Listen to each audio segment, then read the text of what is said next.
5 or 6 years ago, Castle Vale in Birmingham was a popular place for first-time buyers. Properties were relatively cheap, and many people bought flats they thought would put them on the first rung of the property ladder. Helen Ryan was among them. 5 years on, she's planning a family with her fiancé and needs to move. But the flat has fallen in value so sharply that she's lost most of her deposit of £16,000. Now she needs to save that all over again. And it's been really disheartening. I know when we had the valuation on the flat and we found out that we had lost so much money off the value of the property, it was hard to swallow. Today's report says so-called second steppers, those trying to move on to their second property, are facing the toughest market for more than 25 years. Back in 2005, they typically owned more than 40% of their properties outright.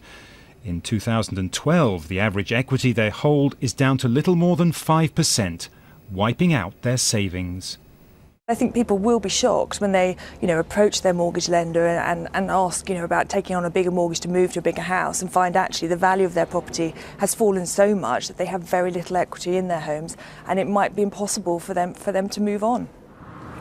Now imagine for a moment you're a bank manager deciding whether to lend the likes of Helen Ryan any more money for a mortgage.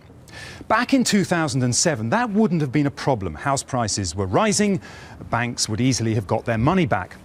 But since then, house prices have fallen by 19%. The risks are very much bigger. As a bank manager, you're either going to ask for a bigger deposit or you're not going to lend at all.